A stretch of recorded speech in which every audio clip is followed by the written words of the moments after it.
Welcome to This Explainer. If you buy your own health insurance, you might have opened a bill this year that was just double or maybe even triple what it was back in December. Honestly, you're definitely not alone there. Today, we're going to break down exactly why Affordable Care Act premiums have suddenly skyrocketed and what it actually means for millions of everyday Americans. It's kind of complex, but we're going to map the whole thing out for you right here. Okay, so here's our roadmap for today. First, we'll cover the ACA premium spike, then the expiring federal subsidies, the so-called insurance death spiral, the real cost of delayed care, and finally, some potential policy solutions. Let's jump right into Section 1, the ACA premium spike, or, as a lot of folks are calling it, the sticker shock of the new year. For a ton of independent contractors, freelancers, and everyday consumers, the shock was immediate. Literally overnight, the average payment people were making for their health insurance jumped by almost 60%. Just imagine looking at your monthly budget and suddenly one of your biggest fixed costs spikes by more than half. That is the absolutely startling reality people woke up to, and it completely threw a wrench into everyone's financial planning for the year. But, it wasn't just the monthly premiums surging. The pain really compounds here. Deductibles, which is the amount you have to pay out of pocket before your insurance even decides to kick in. Well, those also rose by an average of about $1,000. So consumers are paying significantly more upfront every single month, basically just for the privilege of paying $1,000 more when they actually do get sick. Rough, right? And the reaction to this financial one-two punch was pretty drastic. Faced with bills that doubled or even tripled since December, nearly 3 million Americans have already just walked away and dropped their coverage entirely. They looked at the math and simply decided that having health insurance was a luxury they just couldn't afford anymore. Which brings us to Section 2, expiring federal subsidies, also known as the policy cliff. So why the massive sudden surge in costs? Well, for the last 4 years, over 90% of people enrolled on the ACA exchange relied on help from the federal government just to cap what they paid for coverage. Think about that for a second. This wasn't some tiny niche program. Over 9 out of 10 enrollees were completely dependent on this financial safety net to make their health insurance even remotely viable. But the catch is, that safety net was temporary. Following a major fight last fall over a potential government shutdown, Congress was debating whether or not to extend these specific subsidies.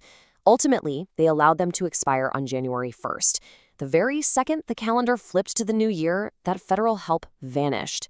It yanked the financial floor right out from under millions of people, making their plans instantly unaffordable. Moving on to Section 3, the insurance death spiral, we're going to look at the mechanics of a failing market. You see, when 3 million people drop their coverage, it triggers a massive systemic crisis. Healthcare experts and economists actually call this phenomenon the death spiral. Sounds dramatic, but it's a brutal economic concept that describes a vicious cycle.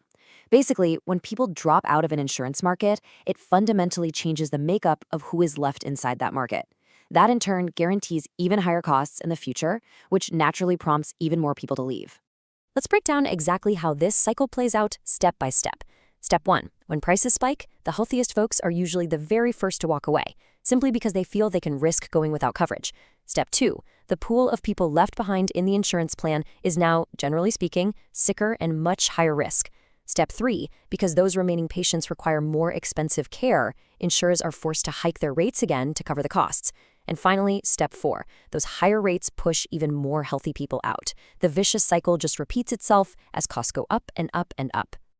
Now, let's get into Section 4, the cost of delayed care, going from budget to biology. Because honestly, this isn't just an economics lesson. It is a very real physical health crisis. As public health experts note, when people feel like healthcare is going to be expensive, they delay their care, and by the time you see them, they're really sick. Without insurance or with deductibles that are just way too high to realistically meet, patients routinely put off essential checkups, they ignore symptoms, and delay getting necessary help until they are incredibly ill. And the trickle-down effects of this delayed care, they're devastating. Because patients wait so long, by the time they finally get help, their diseases have often progressed to a much more advanced stage. As a result, the medical treatments they need are drastically more intensive and way more expensive than basic preventative care would have been. And tragically, even with those incredibly expensive interventions, their overall medical outcomes are just, well, they're not as good. Okay, so let's look at Section 5, potential policy solutions and the paths forward. Right now in Congress, there's actually a bipartisan proposal generating some serious attention. Republican Senators Susan Collins and Bernie Moreno have put forward a plan that would restore these vital tax credits for 2 years.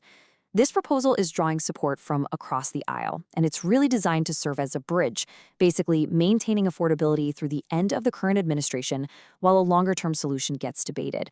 But, when federal action stalls, states can absolutely step in. Consider the contrast between approaches here.